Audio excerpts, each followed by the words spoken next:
ഇന്ന് സർക്കാരിൻ്റെ 4ാം വാർഷികമാണ്. UDF കരിദിനമായി ആചരിക്കുകയാണ്. 4ാം വാർഷികത്തിൽ സർക്കാർ ഏറ്റവും കൂടുതൽ പ്രൊമോട്ട് ചെയ്യുന്നത് നാഷണൽ ഹൈവേ കൊണ്ടുവന്നെന്നുള്ളതാണ്. 4ാം വാർഷികത്തിൻ്റെ തൊട്ട് തലേന്ന് നാഷണൽ ഹൈവേ മലപ്പുറം ജില്ലയിലെ കൂരിയാടി ഇടിഞ്ഞു വീണു. 50 മീറ്റർ ഉയരത്തിൽ പണിത ഹൈവേ ആണ് തകർന്നു വീണത്. ഭാഗ്യം കൊണ്ടാണ് മനുഷ്യജീവൻ രക്ഷപ്പെട്ടതെങ്കിലും കുഞ്ഞുങ്ങൾക്കടക്കം 5 പേർക്ക് പരിക്കുണ്ട്. ഇപ്പോൾ ഫ്ലെക്സ് വെച്ചിരിക്കുന്ന ആരുമില്ല. ഇതിൻ്റെ ഉത്തരവാദിത്തമൊക്കെ നാഷണൽ ഹൈവേ അതോറിറ്റിക്കാണ് ഉത്തരവാദിത്തം. അല്ലാതെ മുഖ്യമന്ത്രിയുടെ ഫ്ലെക്സ് ഈ ഹൈവേ പണിതു എന്നതിൻ്റെ പേരിൽ രാജ്യം മുഴുവൻ ആഘോഷിക്കുകയും സെലിബ്രേറ്റ് ചെയ്യുകയും ചെയ്യുന്ന മുഖ്യമന്ത്രിക്ക് ഉത്തരവാദിത്തമില്ല, സംസ്ഥാന സർക്കാരിന് ഉത്തരവാദിത്തമില്ല, കേന്ദ്ര സർക്കാരിന് ഉത്തരവാദിത്തമില്ല എന്നാണ് പറയുന്നത്. യഥാർത്ഥത്തിൽ ഇത് ഹൈവേ നടപ്പാകാനുള്ള കാരണം right to fair compensation act UPA government കൊണ്ടുവന്നുകൊണ്ടാണ്. ആദ്യം അതിൽ ഹൈവേ ഉണ്ടായിരുന്നില്ല, പിന്നീടാണ് അത് ഹൈവേ വന്നത്. ആ ആക്ട് കൊണ്ടുവന്നുകൊണ്ടാണ് പണ്ട് 23,000 രൂപ കൊടുത്തിരുന്ന ഭൂമി 10 ലക്ഷം രൂപ കൊടുത്തിപ്പോൾ മേടിക്കാൻ പറ്റുന്നത്. ഹൈവേ പണിയുന്നത് കേന്ദ്ര ഗവൺമെൻറ്റാണ്. 10 കൊല്ലം മുമ്പേ UPA ഗവൺമെൻറ് ഉള്ള കാലത്തും കേന്ദ്രം ഹൈവേ പണിയാൻ തയ്യാറാണ്. അപ്പോൾ ഇവരുടെ ക്രെഡിറ്റിലേക്ക് ഇവർ വെറുതെ പറയുകയാണ്, വേറൊന്നും ഇല്ലാത്തതുകൊണ്ട് ഹൈവേ എടുത്ത് കാണിക്കുകയാണ്, സംസ്ഥാന ഗവൺമെൻറ്റിൻ്റെ ക്രെഡിറ്റാണെന്ന് പറഞ്ഞു. അപ്പോൾ ഹൈവേ ആണ് ഇന്നലെ തകർന്നത്. ആരാണ് ഉത്തരവാദി? വ്യാപകമായ ക്രമക്കേടുകൾ ഹൈവേ നിർമ്മാണത്തിലുണ്ട്.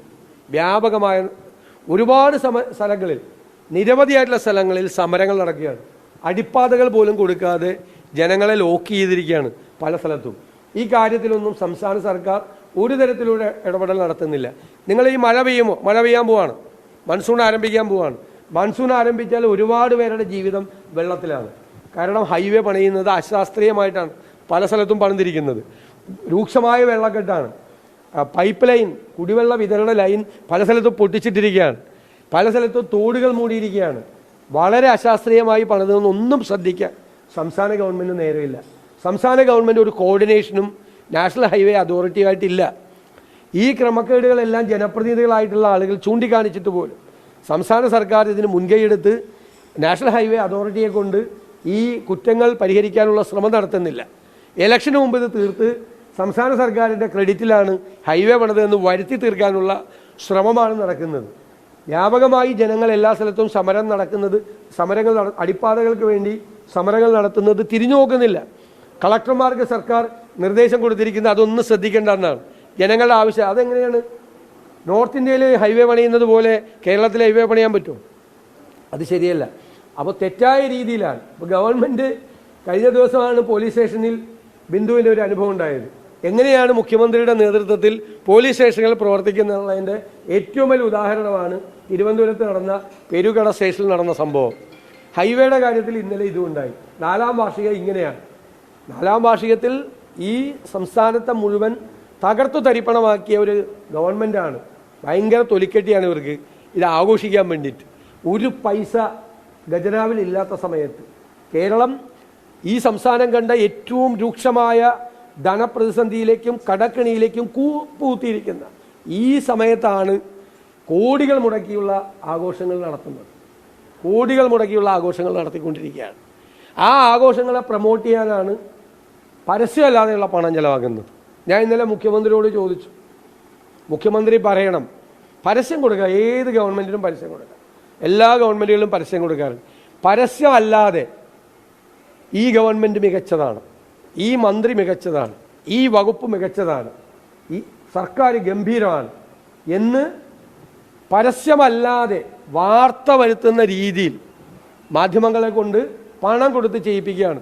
സർക്കാരോ സർക്കാരിൻ്റെ ഏത് ഏജൻസിയാണ് ഇതിനു വേണ്ടി പണം കൊടുക്കുന്നത്? ജനങ്ങളുടെ നികുതി പണമാണ് സർക്കാരിനെ പ്രൊമോട്ട് ചെയ്യാൻ വേണ്ടി പരസ്യമല്ലാതെ അത് ചെലവാക്കുന്നത്. അത് എന്താണെന്ന് മുഖ്യമന്ത്രി അത് വ്യക്തമാക്കണം. സർക്കാർ ജനങ്ങളെ പൊറുതിമുട്ടിക്കുന്ന ഒരു സർക്കാരാണ്.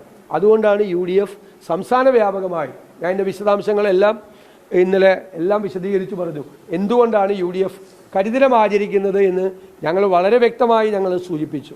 അതുകൊണ്ട് ഇത് പ്രതിഷേധത്തിൻ്റെ ദിവസമാണ്. ജനങ്ങളെ പൊറുതിമുട്ടിക്കുന്ന ആശാവർക്കർമാരോടൊക്കെ എങ്ങനെയാണ് ഗവൺമെൻറ് പെരുമാറുന്നത്? സമരം ചെയ്യുന്നവരുടെ കാര്യങ്ങൾ അംഗീകരിച്ചു കൊടുക്കുന്നില്ല എന്ന് മാത്രമല്ല, സമരം ചെയ്യുന്നവരെ പരിഹസിക്കുക മുതലാളിത്ത സ്വഭാവമാണ്. പണ്ട് മുതലാളിമാരാണ് തൊഴിലാളികളെ സമരം ചെയ്യുമ്പോൾ കളിയാക്കിയിരുന്നത്, പരിഹസിച്ചിരുന്നത്. അതേ ആറ്റിറ്റ്യൂഡാണ് ഈ ഗവൺമെൻറ്റിനും അതിലെ മന്ത്രിമാർക്കുള്ളത്. തൊഴിലാളികളെയൊക്കെ കാണുമ്പോൾ പുച്ഛമാണ്. മുതലാളിത്ത മനോഭാവവും തീവ്ര വലതുപക്ഷ സ്വഭാവവുമാണ് ഈ ഗവൺമെൻറ്റിൻ്റെ മുഖമുദ്ര. ഞാൻ വീണ്ടും ആവർത്തിക്കുന്നു, സർക്കാരില്ലായ്മയാണ് ഈ സർക്കാരിൻ്റെ മുഖമുദ്ര. സർക്കാരുണ്ടെന്നുള്ളൊരു ഫീലിംഗ് ജനങ്ങൾക്കില്ല. അതിനെതിരായിട്ടാണ് ഇന്ന് കരിദിനമായി ഞങ്ങൾ ആചരിക്കുന്നത്.